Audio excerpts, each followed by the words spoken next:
बिस्मिल्लाहिर्रहमानिर्रहीम, अस्सलाम वालेकुम। आप देख रहे हैं स्पोर्ट्स फ्लिक्स और मैं हूं हमजा शफीक। तो जनाब, सीरीज़ ड्रॉ करने का मिशन है। एक वक्त वो था जब हमने सोचा कि ये 2-0 कोई मसला ही नहीं है, पाकिस्तान क्लीन स्वीप करेगा अपने होम ग्राउंड, अपने होम क्राउड के एडवांटेज से। लेकिन अनफॉर्चुनेटली जिस तरह से बदतरीन शिकस्त का सामना करना पड़ा पहले टेस्ट में होम ग्राउंड में, उसको भुलाने के लिए अब सीरीज बराबर करने का मिशन है, जिसमें शान मसूद 11 में कुछ तब्दीलियां कर दी गई हैं। 12 रुकनी स्क्वाड अनाउंस कर दिया गया है, जिसमें जो तवक्को थी कि अबरार अहमद को वापस लाया जाएगा, क्योंकि माना गया कि हमसे पहले गलती हो गई, पिच को सही तरह से रीड नहीं किया, कंडीशंस को उस तरह से फॉलो नहीं कर सके। इतना बड़ा एक जमे गफीर जो मैनेजमेंट स्टाफ और दीगर सारी चीज़ें चल रही हैं, उनके होते हुए भी, डेटा एनालिस्ट के होते हुए भी, सारी सूरत को देखते हुए भी, जिस तरह से पाकिस्तान की मैनेजमेंट ने ये फैसले लिए, उस पर यकीनी तौर पर पछतावा। और अगर अबरार अहमद को वापस ले आया गया है और शाहीन शाह अफरीदी से बिल आखिर माजरत कर ली गई, बड़ा बोल्ड स्टेप लिया गया, क्योंकि इससे पहले ऐसा फील हो रहा था कि शायद शाहीन शाह अफरीदी इतने अपने हद तक स्ट्रांग हो गए कि उनको प्लेइंग 11 से बाहर करना इंतहाई मुश्किल हो गया मैनेजमेंट के लिए भी, चाहे वो पीसीबी चेयरमैन हो, चाहे वो कोई ना कोई कोच हो, चाहे वो कप्तान हो। शाहीन शाह अफरीदी की जगह जो है वो इस टीम में पत्थर पर लकीर कर दी गई है। तमाम तर सूरत पर बात करेंगे। फॉर्मर कैप्टन सलमान भट्ट साहब हमारे स्टूडियो में मौजूद हैं। इसके साथ साथ हमें ज्वाइन किया है राजा असद साहब ने। Welcome to both of you ji. बहुत शुक्रिया हमजा। इसी से आ जाते हैं सर, 12 रुकनी जो प्लेयर्स हैं वो अनाउंस कर दी गई शान मसूद, जिसमें अबरार अहमद और दोबारा से मीर हमजा को शामिल कर लिया गया और शाहीन अफरीदी से एक्सक्यूज़ कर ली गई है। क्या देख रहे हैं आप, सही फैसले? देखिए, फॉर्म को मद्देनज़र रखते हुए, रेड बॉल के एक्सपीरियंस को मद्देनज़र रखते हुए और एट द मोमेंट जो स्ट्रगल्स हैं over a period of time, जिस तरह हमने शाहीन को स्ट्रगल करते हुए देखा, रिदम नहीं है, लाइन लेंथ नहीं मिल रही, फुल टॉसेस कर रहे हैं, टू इम्पेशेंट नज़र आते हैं ड्यूरिंग द स्पेल। अगर जल्दी विकेट ना मिले तो कभी राउंड विकेट आ जाते हैं, कभी बाउंसर मारने लगते हैं। सो टेस्ट क्रिकेट में सर्टन ट्रेड्स होते हैं ग्रेट फास्ट बॉलर्स के या ग्रेट प्लेयर्स के, जिसमें पेशेंस एक बहुत बड़ा ट्रेड है। जब इवन अगर आपने किसी को ट्रैप करना है, या क्रिकेटिंग लैंग्वेज में वो कहते हैं पक्का करके आउट किया, तो आपको थोड़ा सा पेशेंस का मुजाहरा करना पड़ता है, क्योंकि सामने भी क्वालिटी होती है, सामने भी टेस्ट क्रिकेटर्स होते हैं। शाहीन काफ़ी अरसे से एक तो डिज़ायर्ड लाइन और लेंथ कर नहीं पा रहे, ठीक है, वो एग्जीक्यूशन नहीं हो रही उनसे। दूसरा इम्पेशेंस, फिर फ्रस्ट्रेशन बिल्ट होती है जब एक ऐसा बॉलर हो, जैसे चंद अरसा पहले इसका रिकॉर्ड ये था कि ये आते ही पहले 1-2 ओवर्स में विकेट लेता, अब वो विकेटें मिलना बंद है, तो वो फ्रस्ट्रेशन का जो आंसर है वो भी बढ़ता जा रहा है। और सिंस इंजरी, जब शाहीन वर्ल्ड कप, ऑस्ट्रेलिया वाले T20 वर्ल्ड कप में जब इंजर्ड हुए थे, उसके बाद से आज तक शाहीन फुल थ्रॉटल पे नजर नहीं आए। पहले ओकेजनली शाहीन 145 भी क्रॉस किया करते थे, लेकिन उससे आज तक हार्डली शाहीन ने एक मैच में 2 या 3 बॉल कभी 140 के किए होंगे, वरना मोस्टली वो 130s में होते हैं। 123-24 भी गिरे। हाँ, और इस टेस्ट मैच में तो बहुत ही पीछे वो रह गए। और जो रनअप जब अपना लेते हैं और अपने डिलीवरी स्ट्राइड में आते हैं, तो फॉलो थ्रू जो है ना, वो यकदम बॉल कराते ही रुक जाते हैं। इसका मतलब है कि वो फॉलो थ्रू भी पूरा नहीं आ रहा, रिदम का भी इशू है, एक्शन कंप्लीट नहीं कर पा रहे, जो नॉन बॉलिंग आर्म है उसका इस्तेमाल पूरा नहीं हो रहा। ये थोड़ी टेक्निकलिटी है, but it is something which is obvious, क्योंकि अगर मैं एज अ बैट्समैन अपने सामने बॉलर के ये हालात देखता हूँ, तो मुझे पता है कि इसने मुझे इधर उधर गेंद करने हैं, so I do not need to take a risk. वो मुझे खुद ब खुद बॉले देगा, क्योंकि एक एक्शन ही कंप्लीट नहीं कर पा रहा, अपना फॉलो थ्रू ही नहीं कर पा रहा, तो इस रिदम इज़ नॉट देयर। तो अगर ये चीज़ें आउटसाइड ऑब्जर्वर्स को पता है, तो ये आपके कोचिंग स्टाफ को क्यों नहीं पता, जिसमें एक जेसन गिलेस्पी जैसे मायानाज फास्ट बॉलर आपके हेड कोच हैं, और दूसरा अजहर महमूद जो पाकिस्तान के लिए इतने लंबे अरसे तक एज ऑलराउंडर खेले और शानदार ऑलराउंडर थे। उन्होंने फिर बाद में प्रेस कॉन्फ्रेंस में कहा कि शाहीन का रिदम नहीं है, लेकिन ये बात उन्हें मैच से पहले पता होनी चाहिए थी। और मीर हमजा जो कि 400 प्लस फर्स्ट क्लास विकेटें ले चुके हैं और वसी तजर्बा उनका काउंटी क्रिकेट में, रेड बॉल में उन्हें यूज़ करना चाहिए था। और अबरार को बिलाखिर वापस, लेकिन दूसरे एंड पे भट्ट साहब हमने देखा, अगर विकेट की बात की जाए, वो जो अभी तस्वीर और दोनों कप्तान देख रहे थे विकेट, अब दोबारा से top notch green, proper green नज़र आ रही है, पहले से ज़्यादा ग्रीन नज़र आ रही है। पहले कहा गया कि ग्रीन विकेट हमने बनाया, 4 पेसर्स के साथ जाएंगे, हम अटैक करेंगे, अर्ली विकेट्स लेंगे, इसलिए अबरार को हमने अंदर ऐड नहीं किया। हमारे पास सलमान अली आ गए, जिन्हें रातों रात ऑलराउंडर बना दिया गया, और साथ जहां ज़रूरत पड़ी साइम अयूब बॉल कर लेते, और इस तरह से हमने अब अबरार को फौरी वापस लाया गया। विकेट फिर से ग्रीन है, पेसर से फिर से जाएंगे, लेकिन अबरार को फौरन लाना बहुत ज़्यादा डिस्टर्बेंस नहीं क्रिएट कर रहा, ये मैनेजमेंट में ये सारी सूरत है। दिस टेल्स यू कि आप अश्योर्ड ही नहीं है, आप अपने क्रेडेंशियल्स पे आपको कॉन्फिडेंस ही नहीं है। यानी आप पिच रीडिंग में वैसे भी कोई आपका यदतुल्ला है नहीं, क्योंकि जो आपके हालात चल रहे हैं वो सबके सामने है। और फिर उसके बाद आप जब स्पिनर को नहीं खिलाते एशियन कंडीशंस में, हॉट एंड ह्यूमिड वेदर में, ये अगस्त चल रहा है पाकिस्तान में, जिस दिन बारिश ना हो 1-1.5 दिन, तो ऐसी गर्मी पड़ती है कि जितना मर्जी मॉइस्चर या जूस पिच में है वो उसको 2 घंटे में ड्राई आउट कर देती है। वंस वो ड्राई आउट हो जाता है तो फिर वो ग्रास कोई लाइव ग्रास नहीं है, वो कोई ये जो ऐसा फुटेज चल रही है ग्रास वाली, दोबारा से दिखाएगा जी विकेट वाली, ये बहुत ज्यादा ग्रीन और हमें ऐसा फील दे रहा है ये ऑस्ट्रेलियन विकेट्स हैं, कोई न्यूजीलैंड के विकेट्स, ये देखे ना इतना माशाल्लाह फ्लैट और ग्रीन, मजा का लग रहा है फिलहाल तो, लेकिन पता नहीं बॉलर्स को मजे का लगेगा कि नहीं लगेगा। देखिए पहले ऐसे ही लगता है, पहले तो बंदा कहता है कि अगर बड़ी ईद होती तो बकरियां इधर ही बकरे ले आते, तो शायद वो भी फील करते कि बूफे बूफे लगा हुआ है। लेकिन बात यह कि जब धूप निकलती है तो कहानी बदलती है। और पाकिस्तान में ये जो टाइम ऑफ द ईयर है, अगर यही इतना ही ग्रीन पिच आप नवंबर दिसंबर में ले जाएं तो शायद वो 2-2.5 दिन तक बैटर्स के लिए मसाइल पैदा करता है, क्योंकि वो मॉइस्चर जल्दी जाता नहीं, सनलाइट की स्ट्रेंथ वो नहीं होती। लेकिन इस वेदर में बड़ा मुश्किल है मेंटेन करना, तो उसमें फिर फास्ट बॉलर को कंसिस्टेंटली पेशेंस के साथ एक लाइन लेंथ पे बॉलिंग करनी पड़ती है, ट्रैप करना पड़ता है, और बैटर्स को भी पेशेंट रहना पड़ता है। हमने तो इम्पेशेंस की वजह से अपनी विकेटें लूज की हैं। बिल्कुल ट्रैप करना पड़ता है और इम्पेशेंस जो है वो पाकिस्तानी बॉलर्स को ले दी गई। राजा साहब, आप सिलेक्शन के प्राइज भी सरंजाम दे चुके हैं डिफरेंट लेवल पे। शाहीन अफरीदी की भी भट्ट साहब ने बात की कि इम्पेशेंस हैं, शॉर्ट टेम्पर हैं और ट्रैप नहीं कर पाते। हमें याद है आसिफ 5 बॉल एक जगह करके अगले का जेन बना के छठा बॉल जो अंदर कर देते थे, ये एक टेक्निक यूज करते। शाहीन शाह अफरीदी जो है शॉर्ट टेम्पर समझते हो गए में, अगर वही बात अर्ली विकेट ना मिले तो उनको समझ नहीं लगता कि मैंने इसके बाद करना है तो करना क्या, और वो गुस्से में जब जोर लगाते लो फुल टॉस हो जाता है या हाफ बॉल कर देते हैं और फिर वो इनटू द स्लॉट्स। वैसे पहले आप ये देखें कि मुझे लगता है कि शाहीन अफरीदी के लिए कुछ सॉफ्ट कॉर्नर है। ये मैं इंट्रो में कह चुका, का जिक्र किया बिल्कुल। मैं कहा उनको भी वही सहूलत होनी चाहिए थी जो मोहम्मद आमिर को है। ये डिस्पैरिटी हमारे क्रिकेट का हिस्सा है, कुछ लॉबीज अनफॉर्चुनेटली यस। और फिर ज़ाहिर है कि he is from the house of Shahid Afridi, तो वो उनको कुछ क्वेश्चन तो है। दूसरा ये है कि पीसीबी को अगर प्रेशर में आके सोशल मीडिया के, ये मेन स्ट्रीम मीडिया के, ये कुछ लोगों को रख लेते हैं कुछ को नहीं रखते, तो इतना प्रेशर था about this best spinner Abrar, तो उनको ये देर आए दुरुस्त आए वाली बात मुझे समझ में नहीं आ रही। अब डबल ट्रबल प्रेशर है कप्तान के ऊपर, ये खुद एक रिकॉर्ड कायम कर चुके हैं, कंसेक्टिवली 4 इब्तदाई मैचों में शिकस्त इनको हो चुकी है। ये कोई नए क्रिकेटर नहीं है, पुराने क्रिकेटर हैं, इनको मैं 10 बरस हो गए इधर घूमते 34 वर्ष की उम्र है। तो ये और इनको इतने लोग नए पुराने मिल चुके होंगे, कुछ अपनी ट्रेडिशनल कमजोरियों का भी पता होगा, मुल्क को फिर चुके हैं। ये मुझे समझ में नहीं आ रही कि कितने एतमाद से हारने के बाद उन्होंने गुफ्तगू की है। अब इसमें एक और खदशा भी है, अगर बारिश हो गई, जिसे कहते वेदर परमिटिंग कहते हैं, ऐसा अगर हो गया तो फिर तो सीरीज आपके हाथ से निकल जाएगी। बिल्कुल। अच्छा, अब जो इस टेस्ट मैच के बाद एक और सबसे बड़ा जो एक मखमसा भी है और एक परेशान कुछ सूरत हाल भी है कि हम उस ब्रैकेट में आ गए हैं जिसमें अफगानिस्तान, बांग्लादेश, श्रीलंका और पाकिस्तान हमारे आपस में मुकाबले, ये आपस में चुमुखी लड़ेंगे। अच्छा, अब वो जो एक हमारा कार्निलियस का, शायद आपने नाम सुना हो, कारदार का एक जो एमेल्गमेज़म था ना, ग्रेंजर का, ग्रेस का, बड़ेपन का, वो तो ख़त्म हो गया। अब बोने और पिगमीज जो हमें नज़र आते हैं क्रिकेट के अंदर हर सतह पर। अब हो ये रहा है कि बड़ा ये कोई नई चीज़ नहीं है, कोई बड़ा उन्होंने कारनामा सर अंजाम नहीं दिया। जितनी लान तान हुई है इस बोर्ड पर भी और खिलाड़ियों पर भी और कप्तान पर भी, मेरे ख्याल में उसकी वजह से उन्होंने कहा कि चलो कुछ तब्दीलियाँ करके देख लेते हैं। तब्दीलियाँ हमेशा बेहतर होती हैं, लेकिन अब इस साइड सूरत हाल में आपको अपना माइंड सेट, एटीट्यूड चेंज करना पड़ेगा। वो थके हुए चेहरे, वो बेजार, अब मुझे नहीं समझ में आती कि एक शख्स 50 करके, आप रिजवान की बात करें, वो कैसे आउट हो गए। ये इट्स अ क्राइम। और फिर बाबर आजम की क्या कंट्रीब्यूशन है, वर्ल्ड क्लास एक हमारा एक ब्रांड है, एक खिलाड़ी है, फॉर्मर कैप्टन रह चुके हैं, उस पर भी बात ये एक मैं और आप बताऊँ कि हमारा ओवरऑल जो एटमॉस्फेयर है ना, इसमें एक इदारे को हम हर वक्त तो उसके पीछा करते रहते हैं, ये हमारा आवे कावे जो है ना वो दुरुस्त होने वाला है। आपके यहाँ अब जो टैलेंट सामने आ रहा है वो आपके सामने है, आपको ढूंढने से प्लेयर मिल नहीं रहे, रिप्लेसमेंट है नहीं, प्रेशर किसी पे है नहीं। बाद लोगों की न्यूज़ वो क्लिप चलना चाहिए जहाँ पर कई बार स्पोर्ट्स फ्लिक्स में ये लाइन बोली गई है कि एक लालटेन लेकर ढूंढेंगे, आपको प्लेयर नहीं मिलेगा। ये 3 साल पहले की बात है, उसकी चलनी चाहिए। अब मैं बताता हूँ क्या हुआ। अब ज़रा उस तरफ आ जाए, क्योंकि मैं ये चीज़ें भुगत चुका हूँ और मैं बड़ी यंग एज में भुगती। जब भट्ट साहब 16 साल के थे, उस वक्त ये अंडर 19 खेलते थे।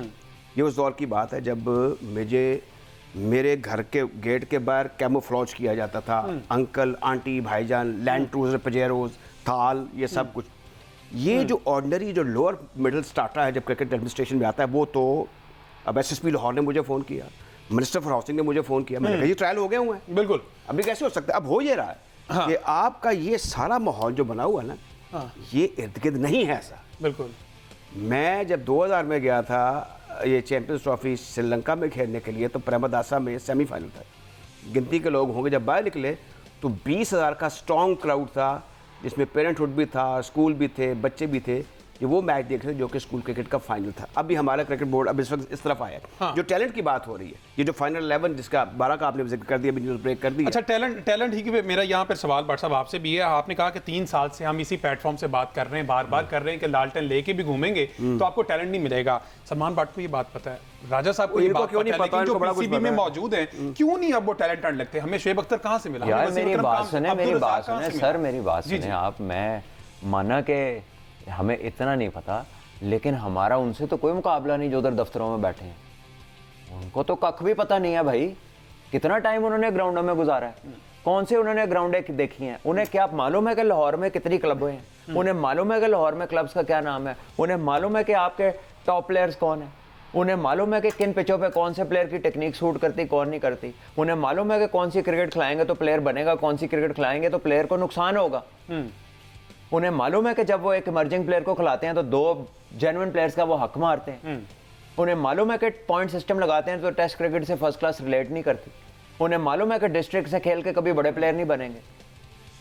उन्हें तो कुछ भी मालूम नहीं है भाई, लेकिन चेयरमैन साहब को लेकिन लगे हुए हैं, एंजॉय यार, कर रहे हैं। चेयरमैन साहब को लगे सब मालूम हुए है हैं। सर। नहीं, अपने टेन्योर में दूसरी दफा उनका अपना ऑफिस रेनोवेट हो रहा है, रिन्यू हो रहा है, ग्राउंड्स पर तवज्जो, लेकिन जो खेलने वाले उन पर तवज्जो नहीं है। मैं आपको बताऊं, मुझे जहां तक याद है बचपन से अब तक मैंने देखा है कि नदीम खान साहब, एक तरफ कराची की लॉबी इतनी स्ट्रांग है, बार बार क्लेम करती कि कराची जो है उसको कहीं पीछे छोड़ दिया गया, उस पर फोकस नहीं किया जाता, कराची से प्लेयर नहीं लेके आए जाते, और जो बात इसे पीसीबी को पंजाब क्रिकेट बोर्ड कह दिया जाता है। लेकिन नदीम खान साहब का तो ताल्लुक उसी एरिया से ना, एक अरसा दराज से नदीम खान साहब वहां मौजूद है। क्यों नहीं टैलेंट एंड प्रोग्राम कराची या सिंध या सांगड़ या किसी भी हैदराबाद वहां पर क्यों नहीं लगाते? दूसरे एंड पे हमने देखा बलोचिस्तान क्यों नहीं जाते? वहां से पहले भी टैलेंट आया, अब भी आ सकता है, लेकिन आपका बाहर निकलने को दिल नहीं करता, गर्मी बहुत है, एसी वाला कमरा छोड़ने को दिल नहीं करता। तो फिर सवाल तो बहरहाल उठेंगे, नदीम खान साहब कब से, जहां तक मुझे याद पड़ता है बहुत हमजा, मैं आपको बताऊं कि वो डायरेक्टर एकेडमीज हैं बिल्कुल, और उनका एक सर्टन वो होगा ना कि आप ये काम कर सकते हैं, ये आप बाय योरसेल्फ अपनी अथॉरिटी के अंडर ये काम कर सकते हैं। Suggest कर सकते हैं, हमें नहीं मालूम, meetings में। सजेस्ट कर सकते हैं। लेकिन मेरी उनसे कई बार मुलाकात हुई और कभी क्रिकेट डिस्कस ही होती है ऑब्वियसली, और तो कोई चीज़ है नहीं। तो वो अक्सर ये बताते हैं कि बहुत सारे प्रोग्राम्स बनते हैं तो उनका बिल ही पास नहीं होता, प्रोग्राम करने की इजाज़त नहीं दी जाती। अच्छा, ये बात मैंने खाली उन्हीं से नहीं सुनी, अब तो बिल्कुल ही नहीं होते। मुदस्सर भाई के दौर में बहुत सारे एकेडमीज़ के प्रोग्राम हुए थे, लेकिन लास्ट मोमेंट्स पे मुदस्सर भाई भी इस बात को किया करते थे कि यार जितना हम प्रपोज करते हैं उतना उनका बजट नहीं होता, जितना हम चाहते हैं कि कैंप्स की लेंथ हो उतनी कैंप अलाउ नहीं करते। तो कौन है जो क्रिकेट बता रहा है मुदस्सर नज़र को कि कितनी होनी चाहिए? कौन है जो किसी क्रिकेटर को बता रहा है कि क्रिकेट कितनी होनी चाहिए?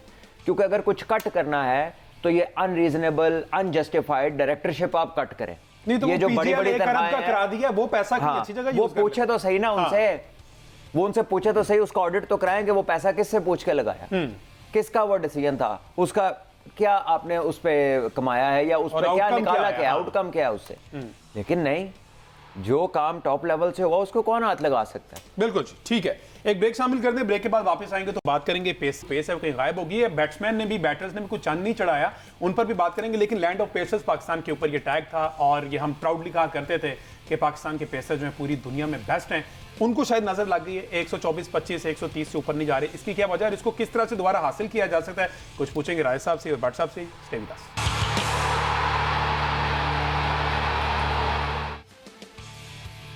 Welcome back. बात हो रही है पाकिस्तान क्रिकेट टीम के वाले से। प्लेइंग 11 जो है वो तश्कील देना एक बहुत बड़ा मसला बन चुका है। 12 खिलाड़ी अनाउंस कर दी गई हैं, पेसर्स पर बहुत ज़्यादा रिलाई किया जा रहा है। ब्रेक पे जाने से पहले बात की जाती है कि शायद हमारी पेस को, लैंड ऑफ पेसर्स कहा जाता, पेस को कहीं ना कहीं नजर लग गई हमारी। अचानक से हमने देखा कि हमारे पास बहुत लीथल कॉम्बिनेशन हुआ करते थे। अगर स्पेसिफिकली पेस की बात की जाए तो शुएब अख्तर जिस तरह से धाक बिठाते थे, उसके साथ आसिफ आके अपनी वेरिएशन से अगले बैटर को बहुत तंग कर देते। आप एक लंबी फहरिस्त है, मोहम्मद समी क्या पेस हुआ करती, उसके बाद राना नवीद साहब पेस के साथ साथ क्या उनके पास वेरिएशन थी, उमर गुल जिनके यॉर्कर बुलडोजर के नाम से मशहूर थे और वो मैच का पांसा पलटने की सलाहियत रखते थे। शबीर अहमद दी ग्रेट खेले थोड़ा, लेकिन जितनी देर खेले उसने बैटर को टिकने दिया। इस तरह एक लंबी फहरिस्त है। लेकिन उसके बाद एक टाइम ऐसा आया बाबर आजम के पास जो उनके हथियार थे, स्टार्ट में अच्छा परफॉर्म करके, लेकिन वो हथियार जो है वो आहिस्ता आहिस्ता मेरा ख्याल उनको जंग लग गया। उनको दोबारा पॉलिश करने की किसी ने जहमत नहीं की है। ये शायद उनकी अपनी भी गलती है कि वो बहुत ज़्यादा लीग क्रिकेट में मसरूफ हो गए और उन्होंने अपना जो पूरा बॉडी है उसको रिकवर होने का टाइम नहीं दिया, वर्कलोड करना उनको आया नहीं।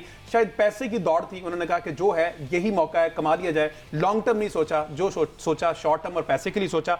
अग्री करें ना करें पैनलिस्ट, वो एक अलग बात है, लेकिन टू मी ऐसा लगता है कि शायद पैसे की दौड़ लगी और ये सारे बैटर, सारे फील्डर, सारे जो बॉलर हैं ये पैसे के पीछे पड़े। अगर भट्ट साहब हमारे पास ये जो खासा हुआ करता था स्पीड, ये अगर वापस ना आई, हम 130-135 तक ही रह गए, तो क्या हमारे कप्तानों के पास क्या ऑप्शन बचेंगे? हमारे कप्तान तो यही सोच के आते थे कि हमारी स्ट्रेंथ इतनी बॉलिंग की कि हम तो अगले को टिकने नहीं देंगे, हम तो 150 के अंदर अंदर इनको सारों को घर भेज देंगे। ये सवाल भी ऐसे बनता है बहुत सारे कप्तानों से जो रिसेंट हिस्ट्री में गुजरे हैं। कप्तान जो होता है ना, वो पार्ट ऑफ विजन, ये उसका पार्ट ऑफ विजन होता है कि what is left behind him, जब वो जा रहा है तो क्या छोड़ के जा रहा है। हमारे यहाँ पूछे कप्तानों से जिनके होते हुए ये लीगें आई, ये जितने नाम अभी आपने मेंशन किए और इसमें और बहुत सारी लंबी फहरिस्त है, इसमें मोहम्मद जाहिद का जिक्र नहीं है, इसमें अब्दुल रऊफ का जिक्र नहीं है, डोमेस्टिक क्रिकेट में बहुत सारी विकेटें उनकी हैं। इससे पहले साजिद शाह के साथ शाहिद नज़ीर के साथ कबीर खान साहब और पता नहीं कितने जो हमारे जहन में नहीं होंगे टॉप क्लास बॉलर्स। ये सारे प्रोडक्ट किस क्रिकेट का थे? 4 डे क्रिकेट। ये सारे जो हैं काउंटीज भी खेलते थे, यानी कि सीजन ऑफ करके भी 4 डे क्रिकेट खेलने जाते थे, तभी इतने बड़े बड़े बॉलर बनते थे। अभी आपके सामने जो है ऑस्ट्रेलिया की आप मिसाल ले लें या बुमराह की मिसाल ले लें, कमिंस, स्टार्क, बुमराह, आप चले जाएं रबाडा की तरफ, रबाडा से आप आगे निकलें न्यूजीलैंड के ट्रेंट बोल्ट और टिम साउदी की तरफ चले जाएं, उससे आप आगे निकले रिसेंट जो गुजरे मलिंगा को आप देख लें। ये सारे भैया टेस्ट फास्ट बॉलर्स थे, ये टेस्ट में कमाल करते हैं, टेस्ट में जिताने की अहलियत रखते हैं। आपके बॉलर्स कौन है? 4 ओवर करके तो लगता है सांस नहीं मिल रहा, ऐसे ही है, ठीक है। वो 4 में भी स्लोअर 1 होते हैं उनके, ठीक है। फिटनेस उनकी ऐसी है कि 130 पे उनकी स्पीड आ गई थी, पता नहीं वो डरे थे कि इस्लामाबाद है, पता नहीं मोटरवे के करीब था कि चलान ना हो जाए उनका। उसके बाद क्योंकि ये फर्स्ट क्लास क्रिकेट नहीं खेलते, इनको आदत नहीं है कि आप सर्टेन लाइन एंड लेंथ को देर तक मेंटेन कर सकें। ये variation for the sake of variation कर देते हैं। ये फ्रस्ट्रेट जल्दी होते हैं, विकेट ना मिले तो कभी दाएं जाएंगे, बाएं जाएंगे, कभी बाउंसर करेंगे, कभी यॉर्कर की ट्राई करेंगे, नए बॉल के साथ ही। एग्जैक्टली। तो ये ट्रेड्स नहीं है टेस्ट फास्ट बॉलर्स के। आई एम सॉरी टू से, इनको ब्रांड बनाने की जिन चेयरमैन साहब ने कोशिश की, सबसे ज्यादा क्रिकेट खेलने हुए बंदा का चेयरमैन होने के बावजूद इतने ब्लंडर मारना वाज क्रिमिनल, जितने ब्लंडर उस बंदे ने मारे। आप पीजीएल को बीच में, मैं कहता हूं, 2 साल आपने 2-3 साल ही डिपार्टमेंट बंद किए ना, आपकी जनरेशन गायब हो गई प्लेयर्स की। फर्स्ट क्लास में से एक जनरेशन गायब हुई है। कितने साल लगे? 2 से 3 साल आप एक किसी प्लेयर की, एक एथलीट की एज, पीक एज से निकाल दें तो आपका जनरेशन का गैप आ गया, और वो प्लेयर के वो वाले पीक के 3 इयर्स वापस नहीं आने जो यहां पर हुआ है। आपने जब पीजीएल कराई है, उसके बाद मुझे बताएं ना, उससे कोई प्लेयर आगे खेला है? कोई अभी तक फर्स्ट क्लास में भी एस्टैब्लिश हुआ है? और बात बताएं, अभी अपनी ये पाकिस्तान जूनियर लीग का जिक्र किया, एक बड़े जोरों शोर से आइडिया ड्रॉप इन विकेट का हमने देखा, मैं ऑस्ट्रेलिया देखा है, वो सारा कुछ है। मुझे बताएं what a nonsensical idea that was. यानी वो कोई आप 80 करोड़ रुपए के करीब में उसका ओवरऑल बजट था, और वो अमूमी तौर पर जो कल्चर है वो न्यूजीलैंड और ऑस्ट्रेलिया में है। ये जो विकेटें हैं ड्रॉप इन, ये बाज़ का तो उन एरियाज़ के लिए है, उन स्टेडियम या उन वेन्यूज़ के लिए इस्तेमाल की जाती है जो कि मल्टीपर्पज़ स्टेडियम होते हैं उनके लिए। अच्छा, उसके बाद मुझे बताएं, उस दिन ये भी हमारे साथ है हमजा भी, हम गुजरांवाला के टेस्ट सेंटर पे गए, वहाँ के डीसी साहब क्रिकेटर रहे हैं, वो अच्छी कोशिश कर रहे हैं उसको मेंटेन करने की, उसको लुक आफ्टर नहीं कर सकते आप। 80 करोड़ में एक आप लाला मूसा में नया स्टेडियम। सर वैसे मैं एक माजरत के साथ एक छोटी सी बात है कि ये स्टेडियम पीसीबी के अंडर नहीं है, नहीं है। क्या लोकल गवर्नमेंट एक ग्राउंड नहीं मेंटेन कर सकती? सिर्फ अच्छी घास नहीं उधर रख सकती? तो क्या board of intermediate and secondary education school cricket नहीं करा सकता? बिल्कुल। यूनिवर्सिटी ग्रांट के विषय नहीं करा सकते? नहीं। अच्छा, तो कोई भी तो इस मुल्क में नहीं कराता, वो काम जो उसका काम है उसकी वजह, ठीक है। आप अगर सुन लें जी, ये गुजरांवाला स्टेडियम की बात की, क्या इधर देगे नहीं पकती? इधर पहलवानों का खाड़ा नहीं लगता अंदर? क्या हैदराबाद स्टेडियम में शादियां नहीं हुई? क्या हेलीकॉप्टर लैंड नहीं हुआ गुजरांवाला स्टेडियम में? क्या हॉकी स्टेडियम में जलसा नहीं कराया? उसकी वजह क्या? हमारी मुल्क के सियासतदानों ने नहीं, उसकी वजह यह है कि स्पोर्ट्स आपकी रियासत के इदारों के भी किसी हद तक और काफ़ी हद तक हुकूमत की प्रायोरिटीज़ में शामिल नहीं है। वो जो मैं उन विकेट्स की बात कर रहा था, जितना बजट बनाया गया अगर मेरे पास हो तो मैं उसमें से आधा KCCA को दे दूं और आधा LCCA को दे दूं। पर साहब आपने बात की थी ना, अभी ये कह रहे इंटरेस्ट नहीं है, ऑस्ट्रेलिया में प्रॉपर स्कूल क्रिकेट जो है का करिकुलम में ऐड कर दिया है क्रिकेट को एज अ सब्जेक्ट। हाँ, कि ये हर सूरत होगा, क्योंकि उनको नजर आ रहा है कि अब हमारे पास उस तरह वो का क्वालिटी नहीं रहा। अच्छा, एक बात साहब, जब ये जिक्र आपने की, इसने भी हमजा ने जिक्र किया अगर लोड उठाने की सलाहियत, मुझे यूँ लगता है कि जो मॉडर्न डे क्रिकेट है, हमारे जो अब यंगस्टर, ये जो अर्बन कल्चर है ना, शहरी कल्चर, ये क्रिकेट के लिए बड़ा ज़रूरी होता है। By the way I tell you, अब इसमें हो ये रहा है कि मेरी तरह के सारे पेंडू कन्वर्ज हो गए हैं शहर के अंदर, मुफस्सिल इलाकों के। उन्होंने इस कल्चर को बर्बाद करके रख दिया है, और जो बाबू लोग इसको मैनेज कर रहे हैं उनको अपनी पड़ी हुई है। उनमें से बाद मुर्दे भी आके जिंदा हो जाते हैं जब क्रिकेट बोर्ड के ऊपर कोई बुरा वक्त आता है, वो भी कहते हैं बड़ा काम होना चाहिए। अच्छा, हो ये रहा है। अब इसमें जो आप चेयरमैन साहब की भी बात कर रहे थे, मुझे बड़ी हैरानगी हुई कि उन्होंने कहा कि पिच के बारे में रिपोर्ट पेश की जाए। अच्छा, पिच को बनाने वाले उसका तजिया करने वाले भी, उस पर फैसला करने वाले वो क्रिकेट बोर्ड है। थर्ड पार्टी कौन सी? वही है कि कमीशन बनेगा। ये बिल्कुल वही है।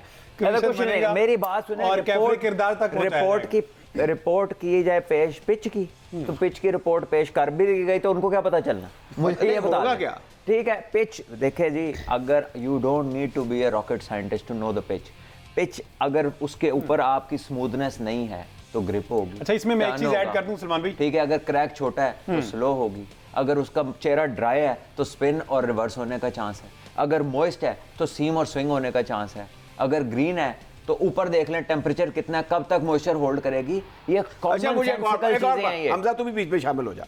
मुझे आप ये बताएं कि क्या ये जो हम मैच हारे हैं, पहले वाला डिबैकल हुआ है, उसमें आप विकेट को मुद्दा इल्जाम ठहराएंगे? और आपके तो प्लेयरों के दिमागी तौर पे पल्ले ही कुछ नहीं है। शर्म आनी चाहिए उस बंदे को, स्टेटमेंट ऐड करना शर्म आनी चाहिए उस बंदे को जो विकेट के ऊपर इसका इल्जाम ठहराए। हाँ, अच्छा, अब विकेट की कंडीशन आपके हेड कोच अभी प्रेस कॉन्फ्रेंस में कह रहे थे, जब दोपहर में हुई है, उन्होंने कहा अनाउंस हमने कर दी है, लेकिन अभी विकेट नहीं हमने देखा, विकेट हम कल देखेंगे, क्योंकि बारिश आज प्रैक्टिस सेशन भी कैंसिल हो गया। लेकिन पहले आप ये क्लेम करते थे कि हमने विकेट के अकॉर्डिंग अबरार को बाहर बैठाया, लेकिन आपने पहले देख ली, अब आंखें बंद करके आपने अबरार को ऐड कर लिया। प्रेशर है, अब प्रेशर है प्यारे।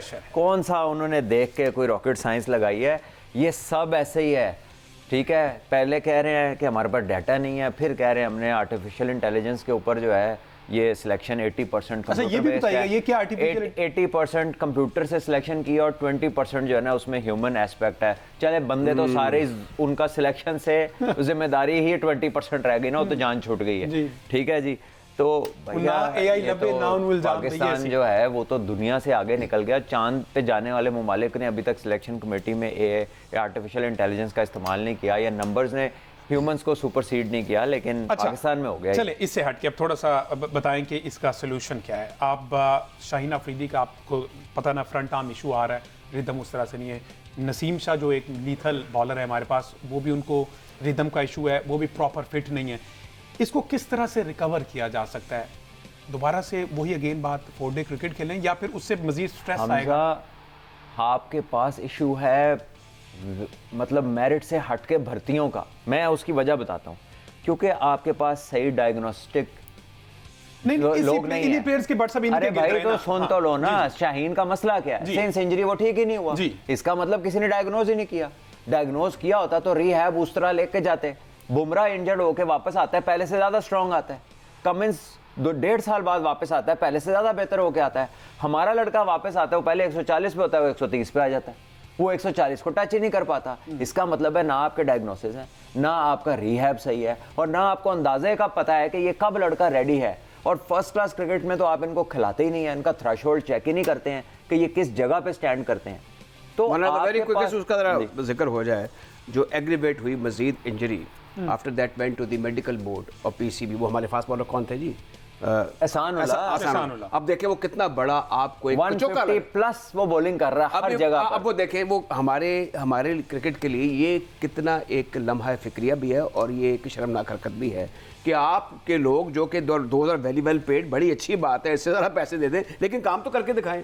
उसकी इंजरी की जो एक फॉल्ट फाइंडिंग होती है ना, जो आपने जो एक ट्रेस आउट करना होता है कि लिगामेंट्स कहाँ से डिस्टर्ब हैं या क्या हुआ है या किस तरीके से ठीक होगा, ठीक है। उसको देखें आप भट्ट साहब के, उसको कुछ और जगह चला दिया। अब ये बताएं, वो सबसे बड़ा इदारा, एक तो इस मुल्क में प्रॉब्लम ये है कि कि जिस इदारे के पास पैसे नहीं ना होते उसके भी मसाइल हैं, जिसके पास आ जाए उससे बढ़कर मसाइल हो जाते हैं। और वहाँ पर ये चीज़ें हो रही हैं इतनी क्या कोई उसके पर कोई ट्रिब्यूनल बैठा, आपके कोई इंक्वायरी हुई? भाई साहब आपके मसाइल नहीं है, आपका एक मसला है, आप मेरिट पे काम करना ही नहीं चाहते, सिर्फ सिफारिश, सिर्फ बैकिंग पॉलिटिकल या कोई और आपकी स्ट्रेंथ इन द फैमिली, आपका reason is anything but merit, और यही आपकी हर जगह पैसे की बात की तो आपको बताऊंगा ये चैंपियंस कप के लिए जो मेंटोर 5 फाइनल खेलेंगे 35 से 40 लाख और 50 लाख रुपया महाना उनको रखा गया है, कैटेगराइज कर दिया गया है। पैसा बहुत है, नीयत नहीं है। बहरहाल जी एक ब्रेक लेते हैं, ब्रेक से वापस आएंगे। तो बॉलर्स की तो बड़ी बात कर ली कि इनको क्या हो गया, लेकिन उस दूसरे एंड पे हमने देखना बैटर्स, क्योंकि बाबर आजम जो है वो इस वक्त 6 दर्जे तनज़्ज़ुली के बाद जो है वो जो रैंकिंग जिस पर बड़ा वबेला मचाया जाता था कि टॉप बैटर है तीनों फॉर्मेट में, उसमें हम देखा कि अब वो 9वें नंबर पर चलेगी और ऑलराउंडर की फहरिस्त में कोई भी पाकिस्तानी खिलाड़ी शामिल नहीं है। इसकी क्या वजूहत है, इस पर बात करेंगे ब्रेक के बाद। स्टे विद अस।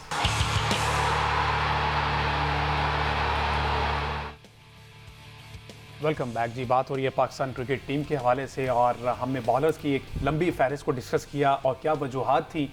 उसका मसला सिर्फ एक ही है कि मेरिट पर भर्तियां, जो कि अभी बादशाह में ब्रेक पे जाने से पहले का बॉलर्स की हमने बात की, लेकिन अब बैटर्स जो कि बाबर आजम दुनिया के नंबर 1 बैटर थे कह लें या अब भी हैं, रूम अभी अवेलेबल है, उनके पास स्पेस है, वो ग्रूम कर सकते हैं, दोबारा से बाउंस बैक करेंगे और इंशाल्लाह करेंगे।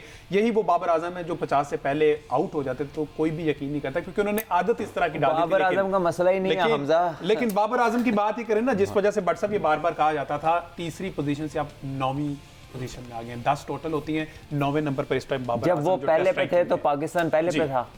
पाकिस्तान एक टाइम अरसा रहा है, कहाँ रहा है? हमने टॉप 3 में देखा पाकिस्तान को। टॉप 3 में भैया नहीं थे उनके होते हुए, वो मिसबा के कप्तानी में था। कप्तानी में नहीं, बैटर जब थे, जब सरफराज भी थे तब भी हम बड़ा तब और भी बैटर थे 4-5, ये अकेले ही नहीं थे। अब तो मसला ये है कि वो समझ लें कि एक ये बैट्समैन था तो इसके बाद विकेट कीपर रिजवान बैटिंग करता रहा, ठीक है। ये उस वक्त तो पावर हाउस था बैटिंग का यार। देखो उस वक्त कौन था, मिसबा खुद था, यूनुस खान थे, और अजहर खेल रहा था, शफीक खेल रहा था, वो तो ठीक है। फिर असद शफीक भी बीच में थे, उस वक्त फखर भी रन कर रहा था, फखर भी था, ठीक है। उसके उस वक्त बीच में हफीज भी खेल रहा था, शोएब मलिक भी खेल रहे थे, सरफराज की तो बारी इनके बाद आती थी। कोलैप्स तो इस वजह से आ गया कि सारे तो चले गए। नहीं तो क्या उन्होंने कहा लोगों के प्लेयर जाते नहीं है? बिल्कुल जाते हैं, लेकिन बैकअप क्या रखते हैं जो कि हमने नहीं रखा। बहरहाल बैटर्स अब किससे उम्मीदें लगाई जाएं? कौन आप समझते हैं कि बड़ी बेहतरीन टेक्निक है, ये लंबा खेलेगा और अगर ये मेहनत करे तो ये पाकिस्तान को बड़ा अच्छा, ये अगर पता होता तो सर्जरी हो ना जाती। आपने सुना नहीं पता सबको है, सर्जरी करना नहीं चाहते। नहीं हमजा, उन्होंने कहा है आपके पास प्लेयर्स का पूल ही नहीं है, हम कैसे सर्जरी करें? आप सुन लीजिए दोबारा, उर्दू में बोला उन्होंने कहा है कि जी आपके पास प्लेयर्स का पूल ही नहीं है।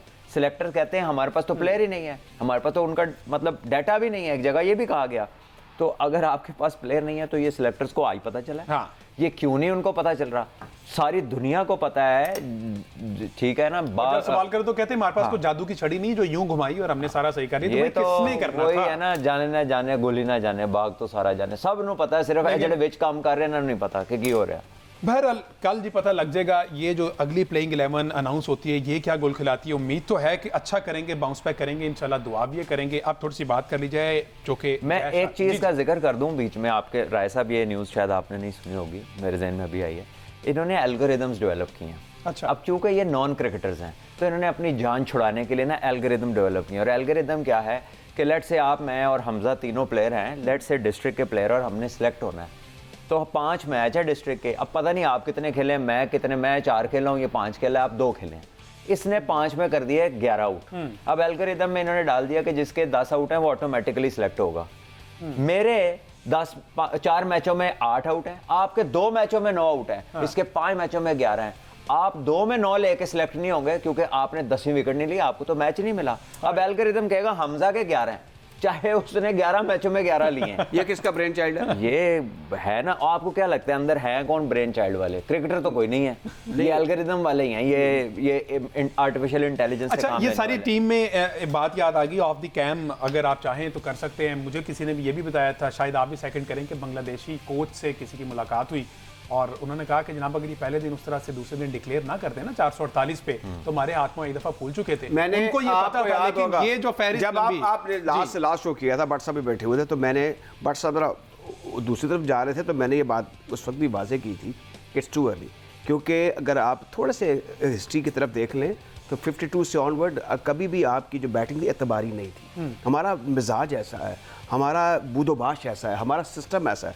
तो मुझे लग रहा था कि ये जल्दी कर गए हैं, लेकिन उनको ये एहसास था कि हम इनको ले दे जाएंगे। ये भी केस स्टडी सही नहीं हुआ था। दूसरी बात ये है कि ये जो हम बात करते हैं कि हमारे फॉरेन कोच जो है वो ये कर लेंगे वो कर लेंगे, वो आपका जो कल्चर है ना वो किसी से मिलता जुलता नहीं सर है। वो मेरा ख्याल पाकिस्तान में वो बड़े से बड़ा खिलाड़ी भी आ जाए ना तो वो यहाँ के आके कल्चर में घुल मिल जाता है, वो इन जैसा ही हो बड़े जाता है। खिलाड़ी बड़े होते हैं। आप ये देखें जो आपकी सीखने वाली, जिसको आप चले फैकल्टी कह लें, ये जो 12-15 प्लेयर हैं, ये हमारा तो कल्चर नहीं है उस्ताद वाला या टीचिंग की को फैकल्टी को मानने वाला। हम तो किसी को मानते ही नहीं है। अब इसमें ये जो आप बात कर रहे हैं ना, ये क्रिटिसिज्म भी हो रहा है कि जी वो क्या ले आए तो ये क्या हो गया, ये गलत है, आउट ऑफ प्लेस है। बिल्कुल। अच्छा राज साहब, टाइम थोड़ा है, इस पे भट्ट साहब एग्री करेंगे या ये शुरली छोड़ेगी जीतने के बाद, ठीक है भाई ऐसा कर देते हैं, अगली टीम पे मजीद प्रेशर पड़ जाएगा? नहीं देखिए, ये भी पार्ट ऑफ टैक्टिक्स होते हैं, लेकिन ये तो बहुत ही एविडेंट था ना, जैसे इन्होंने कहा कि बहुत जल्दबाजी की हाँ। डिक्लेरेशन में, और आप जो है सीधा और फैसला आप डिक्लेयर करके मैच आ आप गए। क्या नंबर्स में देखते हैं? आप ये क्यों नहीं देखते कि आप पिछले कई टेस्ट मैच 5वां दिन देखा है, आप 5वीं सुबह देखते ही नहीं है, तो आपको जल्दी किस बात की? मुझे ये इनका ना ऑब्सेशन समझ नहीं आ रहा कि ये किस जल्दी में है, ये पॉजिटिव को ये समझते हैं कि कड़ी जड़ी है 2 घंटे आगे कर दो तो पॉजिटिव थिंकिंग, मतलब why are you in a hurry, what is pushing you? आपका मैच जाते ही नहीं है, आप पहले दिन का खेल नहीं हुआ और आखिरी 1.5 सेशन पहले आप टेस्ट हार गए, आपको किस बात की जल्दी है? आपने अपने बैट्समैनों की शॉटें देखी हैं, अब्दुल्ला शफीक ने निकल के, हमारी जरूरत थी, सऊ शकील स्टेप लेके ऑन खेलने जा रहे हैं, साकिब को जरूरत थी, आगा वो लटक रहे हैं, साइम और शान ने स्लैश किया ऑफ स्टंप के बाहर, जरूरत थी आपको उन शॉटों की। बाबर आजम को उन्होंने 2 बाउंसर किए थे ये विकेट गिरने से पहले, उसके बाद जाहिर है एक फास्ट बॉलर अच्छा आपको बाउंसर करे तो आप ज्यादा दूर वाले बॉल पे आपकी टांग नहीं जाती, आप इतनी दूर से ड्राइव मार रहे हैं, वो इनसाइड एज होकर आपकी विकेटों में लग गया, टांग ऊपर नहीं गई उसकी उस बॉल पे, there was a big gap between, big distance between bat and pad. तो ये वो चीजें हैं जो टैक्टिकली आप एज अ टीम अवेयर होते हैं, और आप उस पिच के ऊपर एक बॉल नहीं हुआ किसी को कि बॉल ने किसी को आउट किया, ठीक है बॉल ऐसा भी नहीं था कि ना, लेकिन आपने उस पर भी करके दिखा दिया ना।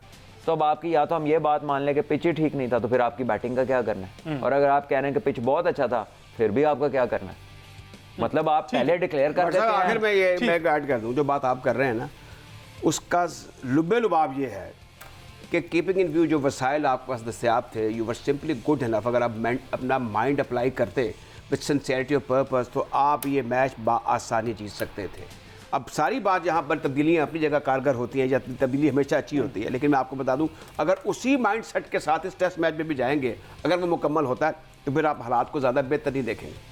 बहरहाल उसी माइंडसेट के साथ तो नहीं जाएंगे, बहुत सी तब्दीलियां हम भी देखेंगे। क्विकली एंड पे अगर हमारे पास टाइम है तो मुझे टाइम कंफर्म कर दीजिएगा। जय शाह पे थोड़ी सी बात करनी थी, आईसीसी यंगेस्ट आईसीसी जो चेयरमैन बन चुके हैं, और जो इस वक्त इंडियन टीम के कप्तान रोहित शर्मा आईसीसी चेयरमैन उनसे छोटे हैं, अगर एज में देखा जाए ना 3-4 साल का डिफरेंस है, अपेरेंटली लगते नहीं हैं बट छोटे हैं उनसे। आईसीसी की बागडोर संभाली उन्होंने, मेरे ख्याल 3 साल का टेन्योर होता है इनका। अब सबसे बड़ा सवालिया निशान ये है कि चैंपियंस ट्रॉफी पाकिस्तान में है, इंडिया आ नहीं रहा, दोबारा से उन्होंने कह दिया यूए या श्रीलंका, ये 2 वेन्यूज़ हैं।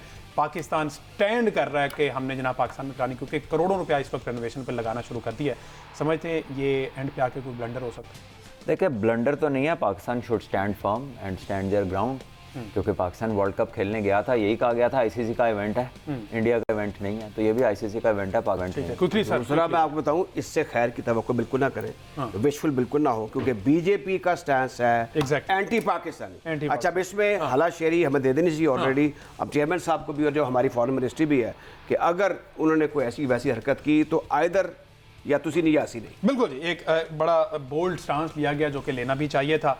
लेट्स सी क्या बनता है इस पर आज के शो से।